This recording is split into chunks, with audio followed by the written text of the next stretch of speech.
ભરદ્વાજ ઋષિ એક આર્ષદ્રષ્ટા છે, ધીર છે, ગંભીર છે, તીર્થના અધિષ્ઠાતા પણ છે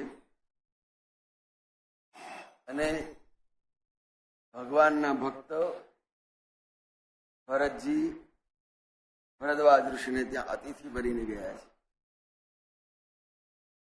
દુઃખી છે, ક્લેશ છે. જ્યારે કોઈ પણ વ્યક્તિ વ્યથિત હોય, દુઃખી હોય, એના મનમાં ક્લેશ હોય ને, ત્યારે કોઈક મહાપુરુષ, કોઈક સંતને શરણી જાય, એનો ક્લેશ, એના હૃદયનો દાહ એકદમ જલ્દી ન ખસતો હોય. અને ભરતજીના મનમાં તો એક સંકલ્પ છે, દેખે બિનુ રઘુનાથ પદ યકી જરની ને જાય. આ જીવની બળતરા કર્યું. યકી જરની,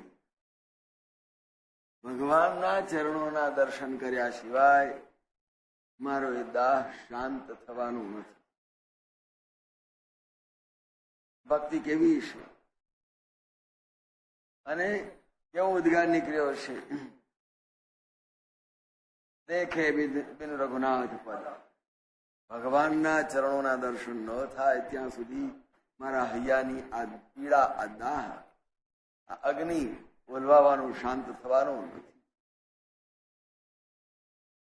તો એ દરેક માણસના જીવનની આ પીડા અને વ્યથા હોય છે. કોઈને કોઈ પરિસ્થિતિ, કોઈ પ્રસંગમાં માણસ અત્યંત પીડિત અને દુઃખી હોય ત્યારે કોઈક સંત, કોઈ મહાપુરુષને શરણે જાય, પોતાના હૃદયની વાતને ઠાલવે. એમ ભરતજીએ ભરદ્વાજ ઋષિના આશ્રમની અંદર આતિથ્ય સ્વીકાર્યા પછી ભરદ્વાજ ઋષિએ જોયું કે આ અશાંત છે, દુઃખી છે. તો આ જીવને શાંત કરવા માટે ભરદ્વાજજી બહુ સરસ, બહુ જ જેને કહેવાય કે જજમેન્ટ આપી દીધું. ભરતજીના હૃદયની જે વ્યથા છે, જે ક્લેશ છે, એ કલહ છે, એ કલહનો ન્યાય આપી દીધો. સાચો ન્યાય આ છે. ભરત સાત ગલાની જની કરો, મનમાં સહેજ પણ ક્લેશ ના થવા દઈશ ભરત. જે કઈ ક્લેશ હોય તો કાઢી નાખાવ. એટલો બધો ક્લેશ હોય જબરજસ્ત. ત્યારથી સાંભળ્યું કે માં કઈ વરદાન માંગ્યું છે, ભગવાન વનવાસમાં ગયા છે અને મહારાજ પિતા દશરથજી બધામ ગયા છે, ત્યારથી જે અંદર દુઃખની પીડા ને વ્યાધિ છે એ હટતા નથી, ખસતા નથી. લાંબો સમય ચાલેલો વ્યાધિ, પીડા, દર્દ એ ખસતું જ ના હોય. કેટલા ઉપાયોથી, બધાએ ઉપાય કર્યા. કઈ કૌશલ્યામાં એ કહ્યું, વશિષ્ઠજી મહારાજ પણ બોલ્યા છે, પણ એ દાહ ગયો નથી, પીડા શાંત થતી નથી. પણ કોક સારા સ્પેશિયાલિસ્ટ ડાક્ટર પાસે જવાનું હોય કે ચાલો આ રોગના વ્યાધિના સ્પેશિયાલિસ્ટ તો ભરદ્વાજ ઋષિ છે. એટલે ભરદ્વાજ ઋષિએ પણ ઉપચાર કરતાની સાથે કહ્યું, તાત ગલાની જમી, આ પીડા હમણાં જ શાંત થઈ જશે, કાઢી નાખવાની. અને કેવી માનસિક, કેવું મનોવિજ્ઞાન વાપર્યું છે. તાત ગલાની જની, જની કરો. માણસના મનની અંદર ક્લેશ કે ઉપાધિ જે કઈ છે એ પોતાની જાતે જ ઊભી કરેલી હોય છે. બહુ સ્પષ્ટ. અને એટલા માટે સૌથી પહેલા ભરદ્વાજજીએ આજ્ઞા એ કરી, ભરતજી તમારા મનની અંદર જે આ ક્લેશ, પીડા, જેને આપણે ટેન્શન કહીએ છીએ, એ મગજમાંથી, મનમાં જ ઊભું થયું છે અને એને પહેલું મનમાંથી કાઢી નાખો. તમારા ઘરની અંદર જે કંઈ તમે ભર્યું હોય, કામનું ન કામનું, કદાચ કોઈ ત્યાં નકામું છે તો તમારા જ હાથે એને બહાર ફેંકી દો છો. એમ મનના વિચારોને પણ આપણે જ અંદર ભર્યા છે અને આપણે જ એને બહાર કાઢવાના છે. એટલે ભરદ્વાજજીએ માનસ શાસ્ત્રની દ્રષ્ટિએ કહ્યું, તાત ગલાની જેની કરહુ.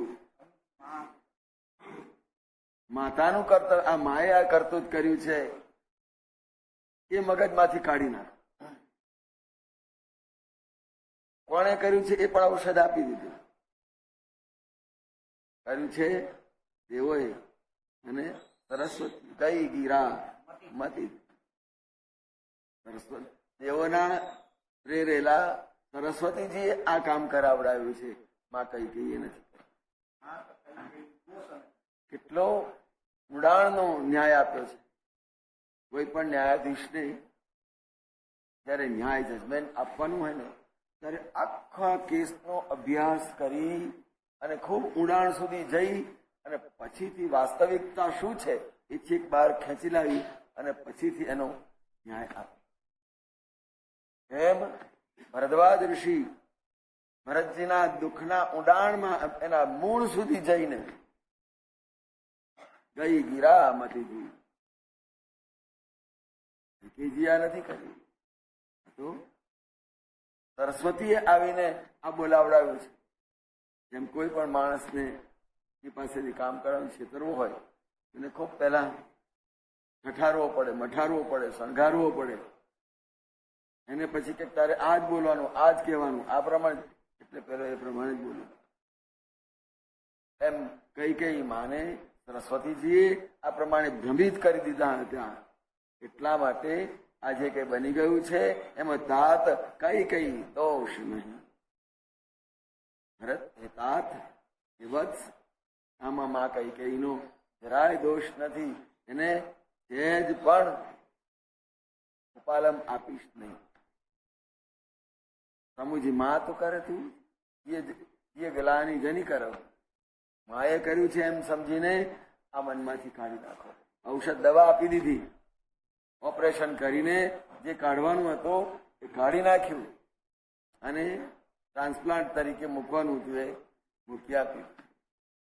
કઈ જે નથી, મંથરા છે અને મંથરાની આગળ સરસ્વતી અને સરસ્વતીની ઉપર દેવો બેઠેલા છે. આ બધું જ ષડયંત્ર ત્યાંથી ચાલી આવેલું છે. એટલે મનની અંદરથી મા પ્રત્યેનો કુભાવ છે ને એ કાઢી નાખે. કેવા આર્ષદ્રષ્ટા છે કે આપણા વેદશાસ્ત્રો ઉપનિષદો કંઈક માતૃદેવો ભવ એ બોધને ભરતજીના આ ક્લેશમાં સાચો ઠરાવવા માટે જો માં સાચા છે. તારો ક્લેશ ખોટો છે, જરા થોડોક વાંકો છે. આમ કહીને ભરદ્વાજ ઋષિએ કઈજીને નિર્દોષ ઠરાવ્યા. બિલકુલ નિર્દોષ. ત્યાર પછીથી ભરતજી કઈ સાથે મા સાથે બોલતા હતા ત્યાં સુધી નથી વાત. જજમેન્ટ ના આવે ત્યાં સુધી ઘરમાં ભાઈઓ પ્રત્યે હોય, કેસ ચાલતો હોય, પણ જ્યાં કેસ સરખો કરીને આવે ને પછી બે બોલતા થઈ જાય, પણ જ્યાં સુધી કેસ ચાલતો હોય ત્યાં સુધી એકબીજા સાથે બોલે નહીં, વ્યવહારે ના રાખે. જયારે મન ઠરે, મનને કોક સમજાવે. અહીંયા તો ભરદ્વાજ ઋષિ સમજાવવા બેઠેલા છે અને એવા આદર્શ ભાવથી ભરદ્વાજ ઋષિ મહારાજના ન્યાયને સ્વીકાર કરી લઈને બોલ્યા કે પાદી ગલાની યહુ કહત ભલ કહે. જો આ પ્રમાણે કોઈ કહેવા વાળો નીકળે ને તો એને કોઈ અનુમોદન ના આપે. કોઈ પણ વ્યક્તિ એને એની સાથે સંમત થાય જ નહીં, એને સાથ આપે નહીં. હવે કઈ વાત છે કે દુનિયા આખી જાણે છે કઈ વનવાસ કરાવ્યો છે વ્રત વરદાન માગીને. અને અહીંયા ગાડી સ્પષ્ટ કહી દીધું ભરદ્વાજ ઋષિએ કે આ બાબતની અંદર કોઈ પણ મને સાથ નહીં આપે.